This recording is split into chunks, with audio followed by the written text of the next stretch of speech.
Hey everyone, I am Spardha and you are welcome back to my channel Spardha's creative life. और आज मैं आपके साथ शेयर कर रही हूँ एक बहुत ही फेमस बिहारी रेसिपी। और ये रेसिपी हर घर में बिहार में पाई जाती है और बिहार से आते आते हम साथ में उत्तर प्रदेश गोरखपुर में भी इसे लेकर के साथ चले आए हैं, क्योंकि ये रेसिपी मेरे हस्बैंड को काफ़ी ज़्यादा पसंद है। जब भी हम दरभंगा जाते हैं तो वहाँ से मेरे हस्बैंड ये ले करके आते हैं और घर में मैं इसे रेडी करके रखती हूँ। तो आज मैंने सोचा कि मैं आपके साथ भी शेयर करूं। हम जब बिहार में होते हैं तो बिहार में शाम के नाश्ते के वक्त या फिर दोपहर में after taking breakfast and after even taking our lunch हम लोग कोशिश करते हैं कि कुछ ना कुछ हम खाते रहें। और ऐसे में एक जो ऑप्शन हमेशा अवेलेबल होता है हर एक बिहारी के घर में, वो है भूंजा। भूंजा बना करके रखा रहता है, आपको जब मन हो आप उसे इस्तेमाल करें। तो इस बार मैं लेकर के आई हूँ कुछ रेडीमेड भूंजास। मैं नहीं, मेरे हस्बैंड लेके आए। मुझे उतना पसंद नहीं है, मैं मूंगफली चूड़ा वगैरह खाती हूँ, अदरवाइज़ इतना कुछ नहीं खाती हूँ। लेकिन ये मेरे हस्बैंड को पसंद है। बहुत सारी चीज़ें इसमें मिक्स होती है, कई तरह के अनाज मिक्स होते हैं। तो मैंने सोचा कि क्यों ना मैं आपके साथ शेयर करूं कि इसमें क्या क्या है और साथ में मैं आपको शो करूं कि किस तरह से इसे प्रिपेयर किया जाता है। तो अगर आप मेरे चैनल पर नए हैं तो प्लीज़ मेरे चैनल को सब्सक्राइब कर लीजिएगा, साथ में बेल आइकन को जरूर प्रेस कीजिएगा। तो चलिए सबसे पहले इस पॉलिथीन को खोलते हैं। तो भूंजा में जो सबसे इम्पॉर्टेंट होता है वो होता है चूड़ा। और ये चूड़ा के 2 पैकेट्स है, ये आप देख सकते हो। हालांकि अभी लाई का भी समय आने वाला है, मकर संक्रांति में मैं लाई बनाती हूँ, लाई मुझे पसंद है, तो उसमें भी इस तरह के चूड़ा काम में आते हैं। अब ये देखना होगा कि अगर इसमें नमक पहले से है तो मकर संक्रांति में यूज़ नहीं होगा, ये सिर्फ भूंजा के लिए ही होगा। और अगर इसमें नमक का यूज़ नहीं हुआ है तो ऑफ कोर्स मैं इसे रख सकती हूँ, इसमें से एटलीस्ट 1 पैकेट रख सकती हूँ। नाउ ये जो कॉर्न है ये मक्के के कॉर्न है, आप देख सकते हो। तो इसे भी हम यूज़ करेंगे मिक्स करने में, जो सारे भूंजा के अनाजों को मिक्स करेंगे ना। देर आफ्टर ये आप देखो, ये है मूढ़ी। मूढ़ी इज़ वेरी इम्पॉर्टेंट। ये धान से नॉट मतलब चावल से, धान से चावल होगा, चावल से मूढ़ी होगा। तो ये हमारे बंगाल में काफ़ी ज़्यादा प्रचलित है और भूंजा में भी इसे मिक्स किया जाता है। बंगाल में इसका झाल मुढ़ी काफ़ी अच्छा बनता है जो मैं बनाती हूँ और मैंने कभी आपके साथ शेयर भी किया है। तो ये 2 पैकेट्स है। इसके साथ में ये है चना भूंजा। और मैं बता दूं कि इसे अगर हम चक्की में पिसवा दें तो ये सत्तू बन जाता है, चना सत्तू। तो ये भी बहुत ही अच्छा लगता है खाने में। और ये है हमारा मूंगफली। तो मैं आपको बताऊं कि ये सारी चीज़ें प्रिपेयर की जाती हैं। थोड़ा सा कुछ प्रोसेस होता है, छोटा मोटा प्रोसेस होता है, तो प्रोसेस वो कंप्लीट करके मैं प्रिपेयर करके भूंजा रख देती हूँ। तो मेरे हस्बैंड ज़्यादातर पसंद करते हैं, वो शाम के वक्त जब ड्यूटी से घर आते हैं तो उन्हें चाहिए होता है, तो फिर मैं ये देती हूँ। अदरवाइज़ हमारे घर में यूजुअली देखा जाए तो ऐसा रिफ्रेशिंग मतलब रिफ्रेशमेंट टाइप ब्रेकफास्ट जल्दी हो नहीं पाता है, क्योंकि दर्शु स्कूल रहता है सुबह के समय। मेरे हस्बैंड थोड़ा बहुत कुछ जो मैं लंच में उनके लिए प्रिपेयर करती हूँ उसमें से ही ले लेते हैं एंड देयर आफ्टर वो लंच लेकर के अपने ड्यूटी चले जाते हैं। तो समटाइम्स जब वो ड्यूटी से घर आते हैं तो मैं लाइक नूडल्स, पाव भाजी, देयर आफ्टर ब्रेड पकौड़े, कुछ पकौड़ियाँ और तरह तरह की चीज़ें जो भी मुझे अच्छी लगती है खाने में, स्पेशली मैं वो सारी चीज़ें प्रिपेयर करती हूँ। एंड जब मुझे लगता है कि मैं नहीं प्रिपेयर कर पाऊंगी, मेरे पास समय नहीं या फिर दिन भर काम करके मैं थकी हुई होती हूँ, तो मेरे पास सबसे फाइन ऑप्शन होता है भूंजा का, वो मैं दे देती हूँ। तो इसलिए भी मुझे सूटेबल लगता है। जब भी मैं जाती हूँ घर तो मेरे हस्बैंड ये सारी चीज़ें, मैं आपको बता दूँ इसके लिए अलग से हमें बैग या झोला लेना पड़ता है सो दैट कि ये सारी चीज़ें आ सकें। ऐस कि इन सारी चीज़ों में दबाव भी नहीं दिया जा सकता है, क्योंकि ये सारी चीज़ें क्रश हो जाएंगी। तो हम लोग ट्रॉली में नहीं लाते, इसे अलग से झोले में लेकर के आते हैं। तो मैं इसे प्रिपेयर करने वाली हूँ और इसके साथ में मैं ऐड करूँगी ये नमकीन। और मैं बता दूं कि इसे हम लोगों ने यहीं मार्ट से लिया है, और मैं उन लोगों के लिए स्पेशली इसे प्रेफर करने के लिए कहूँगी जो लोग काफ़ी ज़्यादा तीखा नमकीन पसंद करते हैं। जैसे मेरा भाई है, वो काफ़ी ज़्यादा तीखा नमकीन पसंद करता है और हमेशा ढूंढता रहता है सबसे तीखा वाला नमकीन का पैक कौन सा है मार्ट में। तो ये जो नाम है पिटारा तो ये आप मार्ट में देख सकते हो। बहुत ही ज़्यादा तीखा है, बहुत ही ज़्यादा झाल है, बहुत ही ज़्यादा मसालेदार है, तो इसे मैं यूज़ करने वाली हूँ। और इसके साथ में और कुछ नहीं, थोड़े से कढ़ी पत्ते तो ज़रूर रहेंगे। तो कढ़ी पत्ते मेरे घर पे अवेलेबल नहीं थे, तो मैंने नीचे वाली आंटी से थोड़ा सा मांग लिया कि हाँ चलो इससे मैं प्रिपेयर कर दूँ भूंजा। तो चलिए मैं आपके साथ पूरी रेसिपी शेयर करती हूँ, और आप भी देखें कि बिहारी घर में भूंजा कैसे बनता है, बना के स्टोर किया जाता है, जो कि आप एक बार बनाएंगे तो महीनों खाएंगे। तो चलिए फटाफट से मैं शेयर करती हूँ। सबसे पहले यहाँ पर मैंने लिया है एक कढ़ाई, और आप मोटे तले के कढ़ाई का इस्तेमाल करें और कोशिश करें कि साइज़ में बड़ा हो, क्योंकि भूंजा इसमें काफ़ी ज़्यादा समा पाएगा, बेहतरीन तरीके से आप इसे भून पाओगे। देर आफ्टर यहाँ पर मैंने 1 चम्मच देसी घी का इस्तेमाल किया है। मैं बताऊं कि हम इस प्रोसेस में बार बार देसी घी का इस्तेमाल नहीं करेंगे। इसी घी में हर एक तरह के भूंजा को मैं भून करके निकालूंगी। कारण मैं आपको बताऊं कि ज़्यादा अगर देसी घी भी इस्तेमाल हो जाएगा ना, तो भूंजा में घी का फ्लेवर आएगा तो खाने में अच्छा नहीं लगेगा। थोड़ा बहुत फ्लेवर चलता है, लेकिन काफ़ी ज़्यादा घी की मात्रा अच्छी नहीं लगती है। तो जब घी का जो क्वांटिटी है सबसे अधिक हो, फर्स्ट टाइम आप किसी भूंजा को उसमें डालने वाले हो, तो सबसे बेहतरीन चीज़ है मूंगफली उसमें भून करके निकालें। जिस तरह से हम नॉर्मल चूड़ा मूंगफली वगैरह बनाते हैं, बिल्कुल उसी तरह से सारी मूंगफलियाँ चटक जानी चाहिए और कलर ब्राउन हो जाना चाहिए।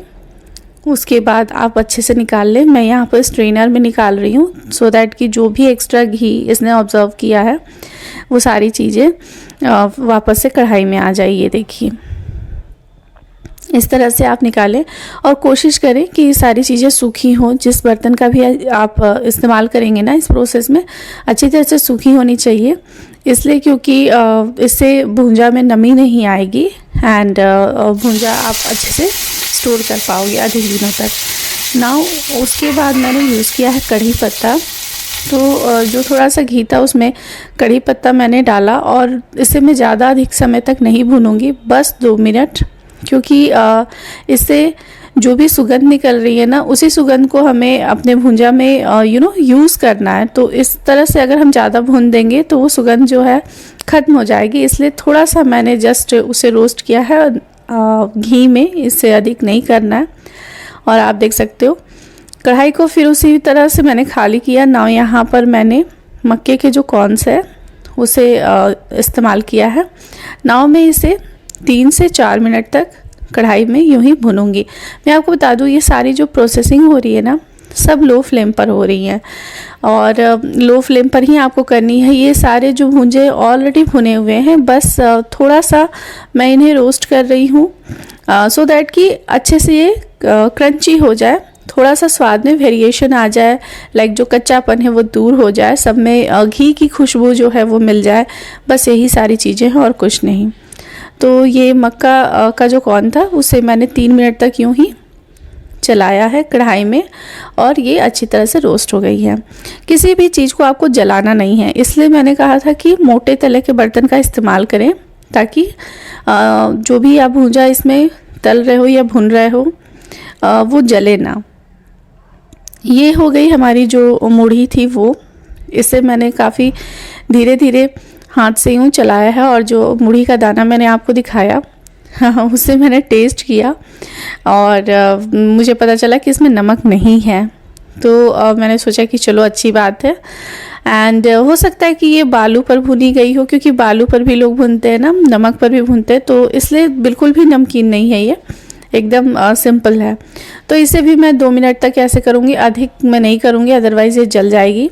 और ऐसे बर्तन का इस्तेमाल करें, पहला तो वो जो बर्तन हो सूखा हो, दूसरा अगर इस तरह से स्ट्रेनर टाइप हो ना जिसमें छेद बने हो, तो वो ज़्यादा सही है, क्योंकि इसके जो छोटे छोटे पार्टिकल्स है जो टूट गए हैं वो नीचे से झड़ जाते हैं, तो सही रहता है। अदरवाइज़ जब भुंजा में आपको मिलेंगे तो थोड़ा सा आपको लगेगा कि कहीं मिट्टी नहीं है ना इसमें, तो इस तरह से अच्छा नहीं लगता है खाने में। तो आप इस तरह के अगर छेद वाले बर्तन इस्तेमाल करते हैं तो नीचे से छोटे पार्टिकल्स जो होते हैं वो गिर जाते हैं। तो उसके बाद मैंने यहाँ पर यूज़ करा है चना। ये चना आप देख सकते हो, इसे भी मैंने 2 से 3 मिनट तक बस यूं ही भुना है, हालांकि पूरी तरह से अच्छे से भुना हुआ था। एंड सारी चीज़ों को मैं एक के ऊपर एक यूं ही निकालते जा रही हूँ। सिर्फ मूंगफली को मैंने अलग रखा हुआ है स्ट्रेनर में। ना आप देख सकते हो कढ़ाई कितनी गंदी हो गई है, जिसे मैंने साफ़ कर लिया है। तो ये छोटे छोटे पार्टिकल्स जो है वो भूंजा में चले जाएंगे, इसलिए आप छेद वाले बर्तन का इस्तेमाल ज़रूर करें अगर उपलब्ध हो तो। Now last but not the list, ये है चूड़ा। और चूड़ा को भी मैंने एक दाना लेकर यूँ मुँह में डाला है। ये भी नमकीन नहीं है, तो बहुत ही अच्छी बात है मेरे लिए। ये नमक में नहीं है ये सारी चीज़ें। तो इसे भी मैं एक बार इस तरह से ऊपर नीचे की ओर चलाते हुए 2 मिनट तक, जस्ट 2 मिनट तक, अधिक नहीं करना है अदरवाइज जल जाएंगे और इनमें कड़वाहट आ जाएगी। तो यहाँ पर मैं आपके साथ शेयर कर रही हूँ ब्लैक सॉल्ट। ना ये है जलजीरा पाउडर, जिसमें कि काली मिर्च का पाउडर, सौंठ का पाउडर, आमचूर पाउडर एंड हींग, ये सारी चीज़ें मिलाई गई हैं। चिली पाउडर जो है वो भी मिलाया गया है। तो यहाँ पर मैंने निकाल लिया है, जिसमें जलजीरा पाउडर है, सफ़ेद नमक है और काला नमक है। इसके अलावा आप लाल मिर्च, सूखी लाल मिर्च भी रोस्ट कर सकते थे, उसे क्रश कर सकते थे और मिला सकते थे। बट मैं बताऊं कि जलजीरा में ऑलरेडी मिक्स होता है और मेरे हस्बैंड उतना तीखा पसंद भी नहीं करते, इसलिए मैंने इसे नहीं रोस्ट किया है। तो यहाँ पर बड़े से परात में मैंने सारी चीज़ों को निकाला है एंड ये सारी चीज़ें मसालों के साथ में मिक्स करूँगी। सारी चीज़ें पूरी तरह से ठंडी हो चुकी है, एकदम हल्की हल्की सी गर्माहट है। तो ये जो मसाले हैं अभी मिक्स करने पर काफ़ी अच्छे से इन दानों में चिपक जाएंगी और खाने में अच्छी लगेंगी। तो लास्ट में मैंने मिक्सचर डाला है। आप यहाँ सेव का भी इस्तेमाल कर सकते हैं, सिंपल प्लेन जो बेसन की सेव आती है। नाउ यहाँ जलजीरा, सफ़ेद नमक और काला नमक तीनों चीज़ें मैंने ऐड करी हैं और मैं अब इन्हें अच्छे से मिला लूँगी। बस हो गया हमारे महीने भर का नाश्ता तैयार। जब आप इसे सर्व करें तो आप इसमें छोटे छोटे उबले हुए आलू के टुकड़े एंड अचार का मसाला, देर आफ्टर कच्चे प्याज के साथ मिलाते हुए, नींबू के रस के साथ मिलाते हुए आप इसे सर्व कर सकते हैं। हरी मिर्च ले सकते हैं, मतलब आप इसे चटपटा बना सकते हैं और सर्व कर सकते हैं। अदरवाइज़ बेसिक ये जो भूंजा है वो रेडी हो चुका है। चलिए फटाफट से मैं इसे रख देती हूँ। तो यहाँ पर मुझे लगा कि जैसा क्वांटिटी है उस हिसाब से 5 केजी वाला ये जार परफेक्ट रहेगा। फिर भी मुझे कोई अंदाज़ नहीं लग रहा है, क्योंकि मैं समझ नहीं पा रही हूँ कि इतना क्वांटिटी जो है वो इस जार में आएगा कि नहीं। फिर भी मैं ट्राई कर रही हूँ। एंड मैं आपको बता दूँ कि इस तरह से मैं इसे बना करके रख दे के फ्री हो जाती हूँ एंड 1 महीने तक मैं निश्चिंत रहती हूँ कि घर में भूंजा है। इसके अलावा जो है कुछ पैकेट्स बच भी गए हैं, मे बी मैं उन्हें बाद में यूज़ करूँ मकर संक्रांति में। अदरवाइज़ मैं फिर से इसी तरह से भूंजा बना करके रख दूँगी और फिर से 1 महीने के लिए फ्री हो जाऊँगी। तो 2 महीने का मैं भूंजा लेकर के आई हूँ। कोशिश करें चीज़ों को अच्छे से मिक्स कर लेने की। जैसे जैसे क्वांटिटी कम होती है मिक्स करना आसान हो जाता है। तो फटाफट से मैं भर रही हूँ इसे, आप देख सकते हो। इसमें आप मखाने भी भून के डाल सकते हैं। आप जैसा मैंने बताया मिर्चें भी तल के डाल सकते हैं, हरी मिर्च हो या सूखी लाल मिर्च को भी रोस्ट करके रख सकते हैं। आपको जैसा अच्छा लगे आप कर सकते हैं। तो पूरे 1 महीने की छुट्टी हो चुकी है। अब पूरे 1 महीने तक मुझे शाम के नाश्ते के बारे में सोचना नहीं होगा। एंड इन बिटवीन ऑफकोर्स मुझे मन किया तो या फिर कुछ मेरे हस्बैंड ने फरमाया तो मैं चेंजेस ला सकती हूँ एज पर माई कन्वीनियंस। लेकिन हाँ, कंपल्सेशन नहीं कि मुझे बनाना ही है, मैं भूंजा देकर निपट लूँगी।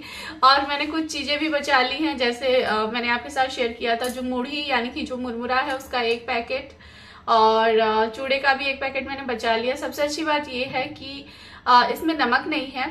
मैं बार बार इस बात को जोर इसलिए दे रही हूँ क्योंकि जो मकर संक्रांति आने वाला है ना, तो वो मेरे पसंदीदा त्योहारों में से एक है। मैं उसमें खास तौर से मुरमुरे के लड्डू, चूड़े के गुड़ वाले लड्डू, देन तिल के, मूंगफली के लड्डू, इस तरह से मैं बनाया करती हूँ और मुझे बहुत पसंद है, बहुत ज़्यादा पसंद है।